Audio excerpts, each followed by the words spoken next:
Hello everyone, this is Clemmy Games and welcome to my list of the top 10 best indie games of the year 2017. As is tradition, on the last couple of days of the year, I feel that it is only appropriate that I take a look back at the year of releases and to commend and recommend fantastic indie games. This year has been a fantastic one for games in general, with the caveat of some pretty big controversies in the AAA space. On the indie front, so many great games have been released, to the extent that even I have not gotten around to all of them, so I shall just showcase some which I have not gotten a chance to check out, but nevertheless should be pretty great. For my list, do note that this does not include games that are in early access, but do include titles that have officially launched out of early access. That being said, here are my personal top 10 best indie games of the year in no particular order. Number 10. Cave Blazers. Cave Blazers is a roguelike platformer which controls really well, which is essential in such games. You begin each run by choosing your perk, which is essentially your character class, such as Archer or Trader, and you can even customize your character's appearance. By default, your character has both a melee and ranged attack in the form of a sword and a bow. In addition to that, you can find and equip a magic weapon and 2 rings, and can even change out all of these when you find a more powerful item, such as a poison bow, a magical gauntlet, and a ring which increases your damage output.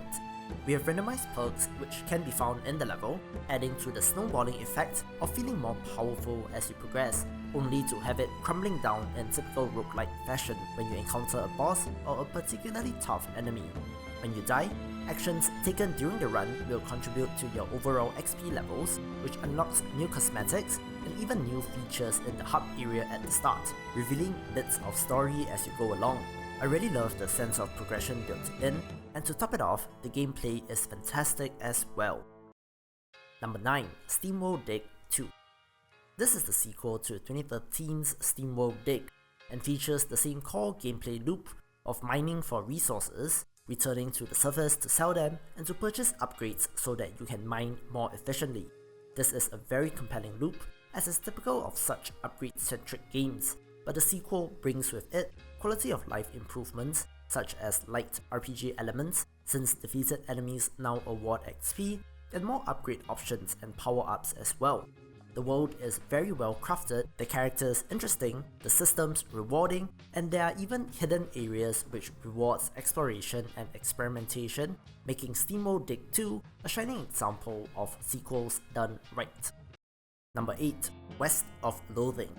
West of Loathing, in terms of game mechanics, is a point-and-click adventure game crossed with a turn-based battle system. However, the highlight here has to be its writing and humor. For those not familiar with the Kingdom of Loathing, the base currency here is meat, which itself is kind of ridiculous already. Add to that the context of the game, which is set after the event known as The Day the Cows Came Home, where rattlesnakes and skeletons take their place alongside bandits and magical bean slingers, and you will get an idea of the ridiculous scenarios that the game sets up. On top of this, there is a pretty unique leveling system, in which defeated enemies award some amount of XP, 5 for example, and individual stats can be leveled up at any time, provided that you have enough XP banked. Really witty game with an interesting world, backstory, and characters. Number 7. Flinthook. The first of several games which I have previously made videos on, Flinthook is a roguelike platformer with a unique grappling hook mechanic which feels great to use. Beginning with the idea of Spider-Man with a gun, the hook mechanic is probably the most innovative control scheme that I have seen this year. Add to that your roguelite elements of procedural generation, permadeath and pixel art, together with multiple upgrade systems layered upon each other, and you have a winning formula in my book. Number 6. Slime Sun. This is the best pure platformer of the year in my opinion, as Slime Sun combines fast, almost Twitch-like platforming with a very distinct art style and color scheme, with a ridiculous premise that there is an entire city inside the giant worm. If you enjoyed games like Super Meat Boy, do definitely check this one out. As a side note, the developer has continued to support the game with free content DLC, with July's Blackbird's Kraken update, and the soon-to-come Sheeple's sequel. Much love to the developer for the continued support of the game. Number 5. Pyre. Pyre is the latest title by Supergiant Games, the developer behind Bastion and Transistor. the core gameplay involves something called rights, which, put into perspective, is some form of sports game, taking elements from football, basketball, and a small dose of mysticism. A 3-on-3 game which requires you to place the celestial orb in the opponent's Pyre in order to extinguish it. Pyre adds many interesting strategic aspects to a simple concept, such as auras which banish enemies if it touches them, losing your aura when you have the ball, the ability to fire your aura, small, medium and large characters, the ability to shoot the ball like a basketball, RPG style upgrades when a character levels up, talismans which boost your stats, and so much more. Gameplay aside, the world created is simply beautiful due to the vivid colours used. The art here is top of the class, with the ritual locations and the overworld map being standout examples. Character development through conversations in your wagon makes you feel really attached to the characters, so fantastic game all around. As previously mentioned, even though the developer has switched between 3 genres in 3 games, Supergiant somehow makes it work and is to be commended for it.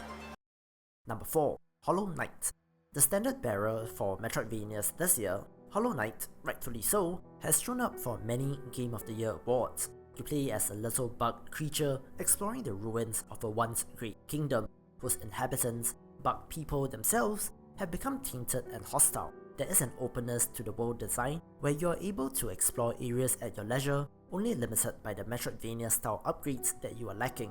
In a word, I would simply describe the game as haunting, from its beautiful but desolate locales to the art and the music, and that is on top of a pretty punchy feeling combat system. There are upgrades and shops, but perhaps most importantly is the map making aspect. As you explore, you come across a map maker who will sell you a partially completed map. And once you purchase the quill from the shop, you will then be able to fill in parts of the map that you have explored, which gives you a feeling of kinship with this world. As is the case like Slime Sun earlier, Team Cherry has continued to put out free DLC in the Hidden Dreams and Green Troop updates, with one more to come, so definitely very consumer friendly practices here. For a game which does exploration and atmosphere so right, Hollow Knight is an excellent choice. Number 3. Cosmic Star Heroine. Zeboyd Games is known for their turn-based RPGs, and Cosmic Star Heroine is perhaps one of the more overt tributes to Chrono Trigger.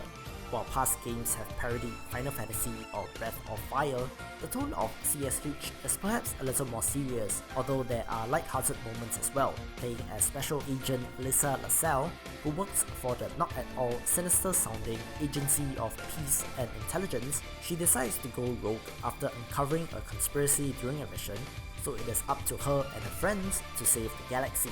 I really love the mixing of fantasy elements in a sci-fi setting, and in the opening minutes, we are introduced to a character which is a gunmancer, which, as expected, is some form of sorcerer who deals with guns instead of skeletons. The combat system is unique, where attacks and abilities do not have a PP charge, so to speak, and all abilities are available at the start of battle, but can only be used once before the character has to defend to refresh all available skills. Add to that a limit break style hyper mode which activates after a number of turns, and status abilities which increases damage taken by enemies, and you get a very satisfying system which is strategic, fun and atypical of JRPGs. Wonderful throwback to classic 16-bit JRPGs, which does push the genre further ahead. Number 2. Monolith. The top-down roguelike shooter is one of the most popular and frequently emulated ones, but few titles have even come close to games like Enter the Gungeon, Nuclear Throne, and the granddaddy of them all, The Binding of Isaac. Monolith, however, is my pick for the subgenre this year, since it is fast, frantic, and a whole lot of fun. The game very boldly restricts its play area to a square grid and throws in bullet hell elements to boot, meaning that every combat encounter becomes a high-stakes dance of dodging, weaving, and shooting. There are upgrades and perks that you can get in every level, marginally increasing the power of your ship, as well as opportunities to change up your weapons, which are always fun to fire.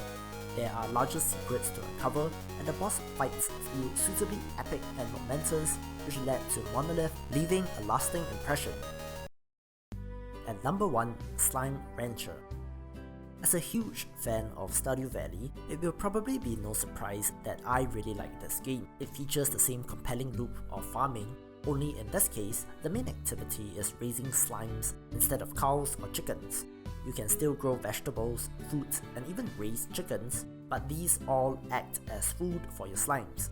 Feeding slimes awards you with plots, which can then be sold for money, used to purchase upgrades, such as more corals for more slimes, silos to store your resources, and even for expanding your ranch to increase the number of available plots of land for building. You have upgrades for your character, increasing her health and energy level, which affects things like sprinting, and even a jetpack, which are essential in the exploration portion of the game. Other than building up your ranch, the game encourages you to explore, throwing new slimes your way, together with a smattering of new fruits and vegetables.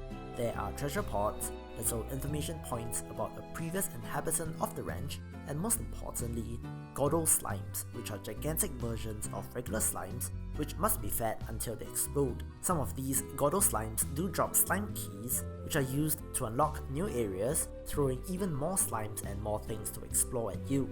With the jetpack, I often found myself asking whether the developer intended for me to be here, and am almost always greeted by a nice surprise, such as some treasure, resources, a new type of slime, or even simply a beautiful landscape to look at. The game launched out of early access this year, and the developers have fixed many of my initial issues with the game, the most important being that there is an actual map now. Furthermore, they have continued to add new areas, new slimes, and even new features like slime signs and the 7Z Club rewards. As of recording, there is a holiday event going on for Christmas, and the support for the game seems to be excellent as well.